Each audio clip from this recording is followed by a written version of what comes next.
I feel there's a dearth of chick flicks because there's a dearth of female directors. The only thing that's niche about my film is that it has a female lead. How often have we been told, oh, don't do this job, it's trouble, it's not safe for you. But I'm here and I'm okay, you're here and you're okay. So we're living proof. It's like a chick flick that Hollywood would make. Right? Yeah, or like a coming of age that a guy would make, only with a female lead and a very specific gendered experience. At one point, I decided that I was not going to do any of that. I was just going to make my film as I intended it, and they liked it. We're here with director Varsha Bharath, who has made Bad Girl, and a lot of people are upset. Before we start the interview, a quick reminder, TNM is now a completely ad-free platform, which means we need subscribers like you to bring you interviews like this. So scan the QR code on your screen, subscribe, become a TNM member today, and support independent journalism. Hi, Varsha. Hi, Bharathy. Hi. So there's a lot of ideas out there about what Bad Girl is about, but what is the story that you set out to tell, that Varsha set out to tell? It is the story that I ended up telling too. It's a coming of age story of a girl. You see her life through school, college and 30s. It's a woman's life in 3 parts basically. So it's just all the thoughts and questions and confusion of growing up, all of that stuff. And I feel like you don't really stop growing up even in your 30s, right? Your ideas are still evolving. And so it's just a story about growing up. It's just that. And is there an origin story to Bad Girl, like some event that catalyzed it, that set you down the path of telling this story? I wouldn't say there was one, particular incident that made me want to write this story, but it's a series of incidents. It's the fact that we've not had this story being told. Like, we've seen a lot of coming of age stories of men and, boys growing up, falling in love, getting their hearts broken. There was just no example. There is no wisdom of elders for me. Like, you can't just go walk up to your mom and ask her, what was it like? Because there's hardly any wisdom there in terms of relationships and romance and heartbreaks. So I just wanted to write this story because this story wasn't out there. I've always wanted to watch a chick flick, so I went and made one.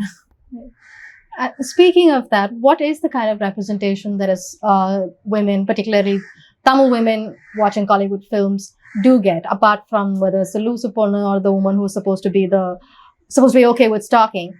How much of our lives do we get to really see? No woman is a singular experience either. So from that standpoint, what if you could speak? Not a lot, unfortunately. We haven't watched a lot of films with a female lead to begin with. Women-centric films, that's what we call them, right? So we don't have a lot of that. And when we do have them, they're really like horrifying stories of like molestation or like harassment or something really dark and intense. Where they end up being a vehicle for the hero's vengeance. Yeah, for some guy to swoop in and save them, or even if they're saving themselves, they're ultimately becoming some kind of martyrs.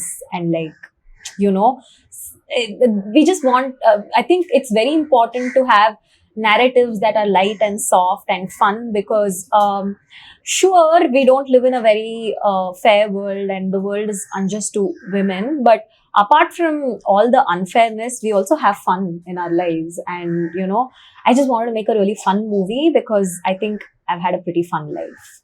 Okay, so coming back to the film, what I found most laughable about the whole meltdown that happened around your film was that sex on screen and women is not new to Kollywood.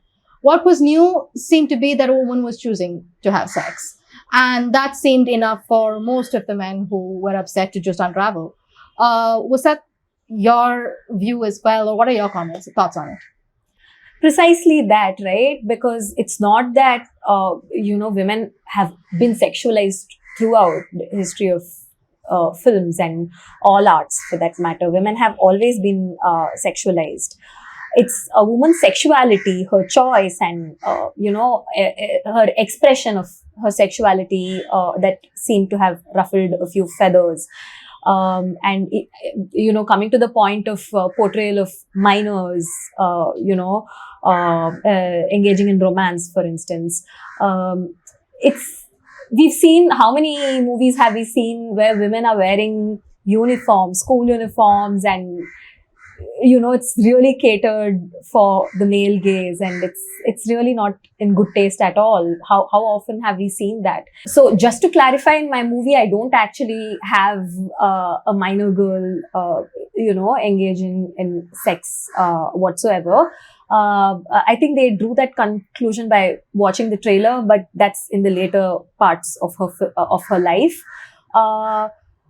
But we have seen women being sexual. Yeah, sorry, you're saying. I think you were trying to say that there is a trend of sexualizing school children. Correct. Or putting even grown women in school children's uniform. And that is supposed to be something that is attractive rather than... or even like a portrayal of rape and violence, on screen, where, minors are being attacked and, making it really horrific. Yeah, the amount of the horror that is translated onto screen, right? It's not even something that is suggestive. It is very explicitly shown. When a woman has no agency, the camera is forever hovering over her body. Yeah. In such scenes. Yeah, and it's like it's meant to scare you. It's meant to scare women from going out, stepping out, and living their lives. Whereas, while those cases are horrific and true and extremely regrettable, I also don't think the solution is for us to stay cooped up at home. We need to go out, right? And we need to have fun. Even the fairy tales that we've watched have been, cautionary tales, like Red Riding Hood goes into the woods and she gets eaten by the wolf. So it's like, it's important to also have another narrative, which is a lot of us and our experiences. How often have we been told, oh, don't do this job. It's trouble, it's not safe for you. But I'm here and I'm okay. You're here and you're okay. So we're living proof that it's not all dark. Right. But why do you think that it's so hard? Like you said, you wanted to watch a chick flick in Tamil, so you went and made it. Why is it so hard for women, sexuality or joy or frivolous things to be seen on screen? Why are there so few films about it? I feel there's a dearth of chick flicks because there's a dearth of female directors. When I have engaged in script discussions with my friends who are mostly boys, and when they're writing their scripts, scripts, I've found that the female characters are not very well fleshed out, and I would pick fights with them for not writing good enough female characters. But then when I started writing the script, I realized it's very tricky to write about characters whose lived experiences you don't share. So I no longer complain about that, as long as they don't misrepresent women's lives and narratives in a very gross way, in a very violent way. I think it's still okay. And chick flicks don't exist because there are very few female filmmakers, and also because there's no market for it. If we look at a lot of female filmmakers, they even get told, as an AD, I've been told every time I've had like a story, like I've told them my ideas. ADs, we spend a lot of time discussing scripts, right? So they've been like, oh, this will do really well in festivals. So we also sort of get pushed into the festival market because people just automatically assume that we would not be able to break into the mainstream industry. And is that because even the audiences are male? Is there a correlation to gender and like the FTFS takings, etc.? Absolutely, because like there's a good intersection between capitalism and patriarchy. Theoretically, that's the reason. But like, it's very obviously because of the market, which is dictated by men for men, and that's why things are the way they are. But also to come back to the experience of being a woman and behind the camera, or your team also is mostly women, right? The editor is a woman, one of the camera persons is a woman, the director is a woman. What was that process like of bringing together a team like that? It is still a kind of feminist collectivizing, or would you see it as just women working together? How did you see that process? I think it was essential for me to have a lot of women in the set, simply because it's a very girly story, and sometimes you derive a lot of energy, from how people are reacting. It really helped that Radha, who's also a dear friend of mine, she was the editor. So one of my DOPs, Preeta ma'am, is a woman, but like Jaggi and Prince, everybody just came together with a shared vision, which was more important. And it's not just the fact that they're women, right? It's like they're very talented women, and they've done a really cool job in the film. I think their work would like speak for itself. It wasn't always rosy, because it is complicated. We don't have enough examples again of working with women, right? Like as an AD, I have never reported I'm 33 years old. I've never reported to a woman in my entire life. So I don't know what it's like to be a woman and a boss, because you learn how to run a set from your mentor. And so I had to form my own politics and like how to work in a movie set and figuring things out, making mistakes, learning, because it's complicated, when you have women in your team. Although Speak about some of those complexities. Something very basic, like, having to, what do you do when you have one female lady and she can't go back home at night in a cab, and very, very practical things, very logistics based things. And also like your budget tends to be smaller because you don't have as big a market as a movie with a big hero subject where he's beating up 20 men, right?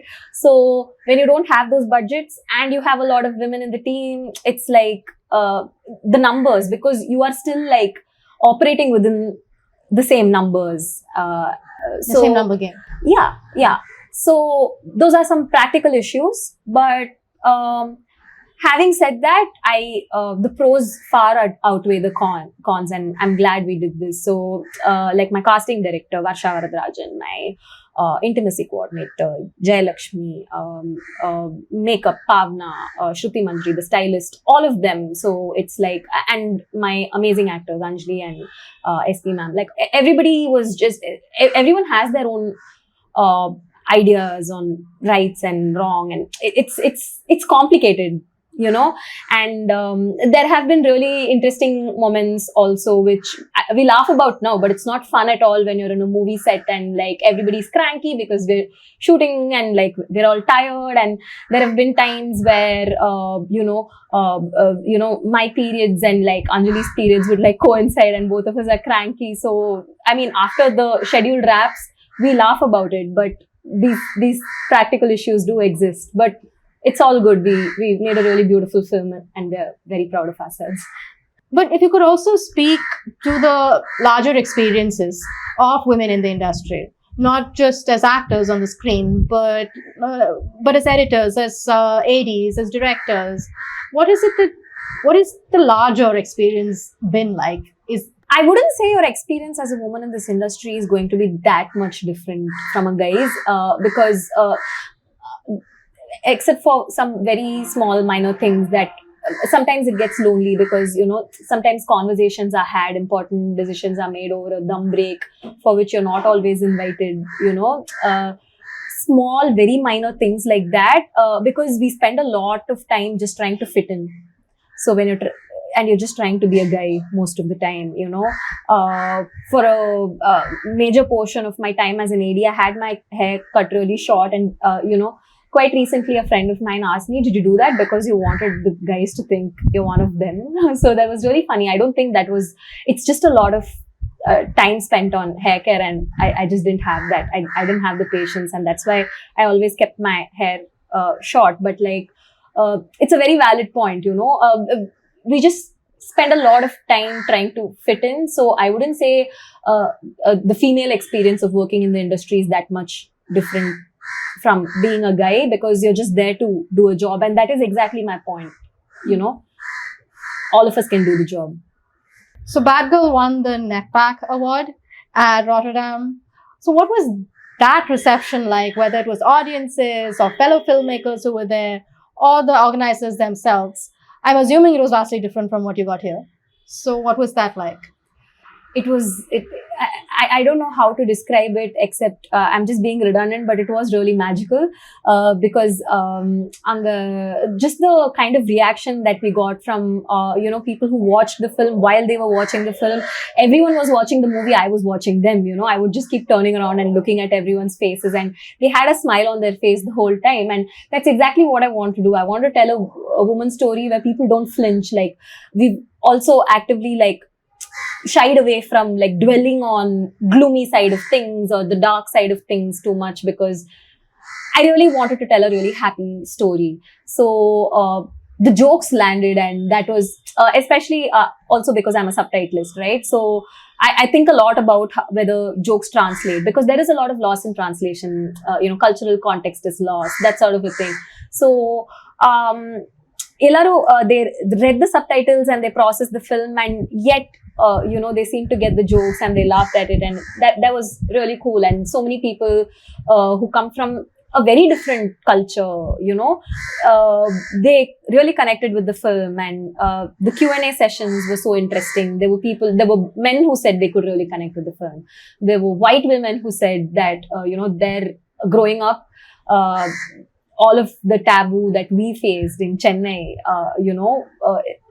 is something that they could connect with. So that was really exciting, and winning the award was really interesting validation. At that point, I did not think this was an art house film or something that was meant for festivals, because it's a mainstream movie. The only thing that's niche about my film is that it has a female lead. If you really think about it, it's just a very commercial movie. It's a very like pacey film. So It's like a chick flick that Hollywood would make. Right? yeah, or like a coming of age that a guy would make, only with a female lead and a very specific gendered experience. So it's the pacing of the film and all of that. And I actually was a little nervous even while editing the festival copy. I was like, hey, should we like pace it down a little bit, because snobbish European film people, should we just? But at one point, I decided that I was not going to do any of that. I was just going to make my film as I intended it, and they liked it. Vetrimaran's Grassroots Film Company is the producer for the film. He and Anurag Kashyap are co-presenting the film. What was the extent of their involvement or guidance? Guidance, definitely, very helpful guidance too, because I already had the script fleshed out before he came on board as a producer, but he already knew the script, several versions of the script even. I'm still editing the film. It's not done. So there's, it's really helpful to have a producer who's also a director, because sometimes when you're just really confused, you can just like export two versions of, whatever edit you're doing, some cool experimenting thing that you're doing. It's so nice to be able to, like, how many people get so lucky, right? Where you just like have two edits, you can export it, send it to the producer, and he would actually be able to give you very sensible feedback about what's working and what's not. I know traditional producers ask for a lot of commercial elements in terms of engagement. It really was helpful that I had a producer who's also a director, because he knows how to position content based on the content rather than turning it into something it's not, to a point where you just make it so formulaic that it loses the freshness. Because I know this is a narrative that is fresh and interesting, and a lot of women would want to watch it. So I got to tell a really girly and feminine story and make it my own. And when we were talking earlier, you also mentioned that you did take this to OTT before, and but that didn't quite pan out. What is the experience of going to OTTs like, particularly as young women filmmakers? How do they receive the script? Are there changes that you're asked to make? Is it very different from, for say, pitching to a particular producer? Oh, it's a very different process. Pitching to a traditional Tamil cinema producer and like a OTT or a studio is two completely different things. It's not even the same process. I don't think it, again, when it comes to, because it's corporate, right? It doesn't matter that you're a woman or a man. Although a lot of my friends have told me that, so when I first got the opportunity to pitch to an OTT and it looked like it was going to happen, one of my friends was like, oh, you guys are just like riding this feminist wave, because at that point during lockdown, because a lot of heroes did not want to, do OTT films. They just wanted to wait it out and do theatrical films. For nearly a year, it was just a lot of women in cinema. It was a good time to be a woman, a woman in cinema, surprisingly. So a lot of my, AD friends who boys were like, oh, you're just riding that feminist wave. I didn't end up riding that feminist wave. It's not that it's great that when you go to an OTT platform, because they have all these, they have quite a few women, because they have their own inclusion, diversity is a big thing for them. So they have a lot of women in their team. So it's nice to be able to tell someone who's just not going to sit there deadpan, because women, when they hear these stories, do get excited. So that was amazing. And a lot of women who work in these OTTs are also, it's a small industry, and it's a small world, and you would have known, or everyone's friends of friends, and all of these are women that you know of, even if you don't know them personally. So the process of having creative conversations with them until that point, because there were so many women, was nice enough. But after that point, when it goes beyond that, it's just the corporate, it has no gender. It's not even human beings after a certain point. It pretty much feels like you're interacting with a bot. Like the feedback that you give, that you get from them, feels pretty much like they had an AI go through your script, because context is important, right? After a point, it just felt like it wasn't happening. For me, as a first-time filmmaker, who was still figuring out her voice and really wanted to tell the story in a certain way, I felt it was just not a good place for me to be. So thank you. Congratulations on the film. Best of luck. We're all looking forward to Bad Girl releasing soon. Thank you so much. That's it with Varsha Bharath. Interviews like this are possible only because of subscriber support. So do become a TNM member today. Continue to support independent journalism.